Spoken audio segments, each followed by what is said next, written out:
go. Ladies and gentlemen, welcome back to Game 2 in the Dreamhack series between TLO and EGIdra. And once again, if you are watching this from the beginning, you're going to be annoyed with me, but I gotta say this, thanks to Dreamhack for releasing their VODs and their casts for free, which is something you don't see from all the tournaments. A lot of them make you pay a subscription fee to see all the games, and I really appreciate them and all their sponsors that made it possible. So this is Liquid TLO, like I said, versus EGIdra. Joining me today is SmashCab. How are you, SmashCab? I did a little dance when you were plugging Dreamhack because I love them so much. You should have seen it. I would have seen it, but you've got your door closed. Oh, yeah. Well, I mean, then we get, echo and we get this crazy feedback. Yeah, we're actually about 15 feet away from each other, and we're still talking on Skype. So, yeah, nerd ballers right here. You know, I think opening the door and seeing you dance would be worth the feedback. Yeah, but the viewers might not think so. Unless they could see it, too. But I don't think you have a camera. I don't have a camera, and I think it's good that I don't have a camera, because if I had a camera, there'd be very horrible things on the internet. That like being said, Game 1, if you haven't watched it, please go watch it, because I'm going to spoil it for you now. 3, 2, 1. Game 1 went to Liquid TLO with 7 racks all in. Yeah, it's pretty brutal. EGIdra actually made a critical miss micro and had his banelings engage the Marines off creep, and before his lings had a chance to buffer any of the shots, so none of them actually made contact with the Marines. It was a pretty awful blunder, and because of the nature of all-ins, if you make one mistake, you will lose everything and there's no coming back. But it goes the same for the person doing the all-in. The execution has to be flawless, otherwise the game will turn around in your opponent's favor very quickly. So it is somewhat of a gamble. Yeah. But TLO is one of those players that thrives when the game becomes chaotic. He likes doing things, he loves making his opponent uncomfortable, and he's very good at doing that. The best part about it was EGIdra, the best player to cheese, because it really gets on his nerves, and he's one of those players.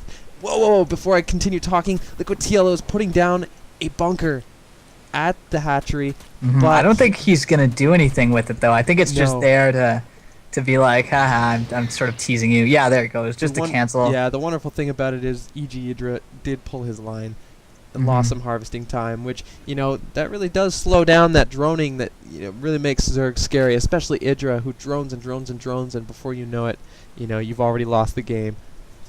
But, no, like I was saying, EGIdra is one of those players that is very easy to piss off. And once you've pissed him off, he really does begin to play sloppy. And, right after the game, after 7 racks all-inning EGIdra, TLO walks into the booth, he gives him a look, he giggles, he laughs at EGIdra. EGIdra sees it, and you know what, it was just not something that Liquid TLO should have done, because I really think that EGIdra is going to want to punish him for that laugh. Well, you can tell that TLO is a really psychologically driven player. Like, part of his play style is to get in his opponent's head, and especially since he knows EGIdra from past tournaments and maybe a couple practice matches, he really knows his style. So I think TLO is going to be able to abuse just because he knows EGIdra personally. That being said, EGIdra has really changed his playstyle in the last few months. He went from that macro god to really picking up on July Zerg's playstyle and playing highly aggressive, mostly against Protoss. I haven't watched too many of his, versus Terran, but I'd be interested to see what happens.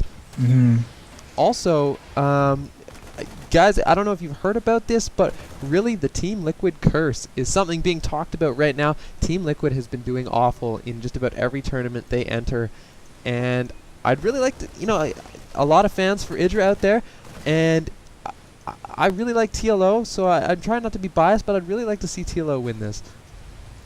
Yeah, it's really hard to choose a favorite player here. Like, I really like EGIdra's style too. I mean, I think I was harshing on him a lot, but don't get me wrong, guys. Like, I have the utmost respect for EGIdra and his play style. It is so solid, and just what he can do with the Zerg race is incredible.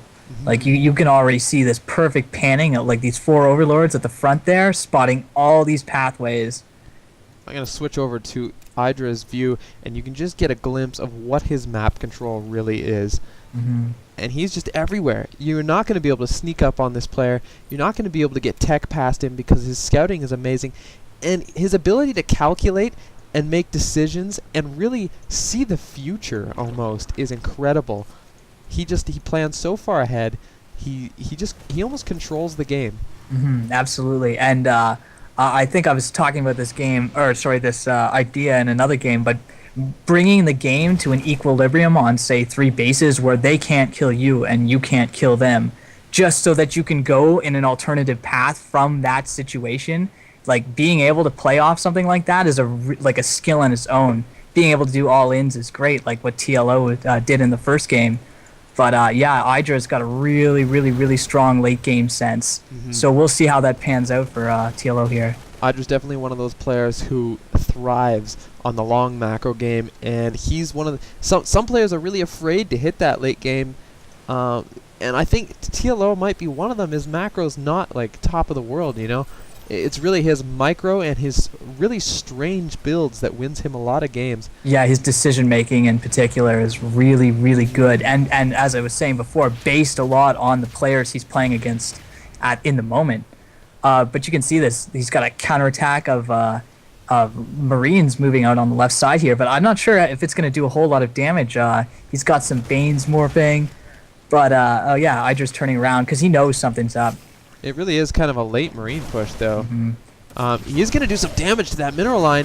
Getting in there, killing a bunch of drones. The Banelings coming in. Oh, getting a ton of Marines. Yeah. And now that was a nice Baneling there. He's stuck now, though, in the corner, and the Banelings are going to clean that up just fine. So very nice defense by EGIdra. Mm-hmm. I think a little slow pulling those drones away. I think he could have saved more than that. But the Banelings were nicely placed. He did do it much better this time than last time. As we were talking about in the start, he did miss his Banelings in the first game, and it really lost him the game. However, funny fact, we saw that when you have as many Marines as TLO did, it actually works better to keep them bunched up than splitting them up, because the condensed Marine ball can focus fire them down before they reach you, even on creep. Yeah. And as soon as you split them up, you know, then not all your Marines are firing. And the Zerglings can get the surround on individual little groups and sort of annihilate them. Yeah, and you have really a lot of power in a very tight ball. Mm-hmm. But you can see some Muta coming out here for EGIdra. I don't think TLO is equipped to deal with this. He has Marines with stim, but doesn't have a lot of them. There he goes. Their missile turrets just finishing in time. Very nice timing on those. Mm-hmm. And yeah, I don't know how well Hellions hard counter Mutas.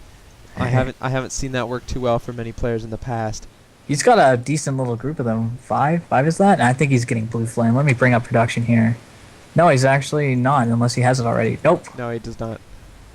But yeah, I like this transition into mech. I think it's going to be really strong right away. However, I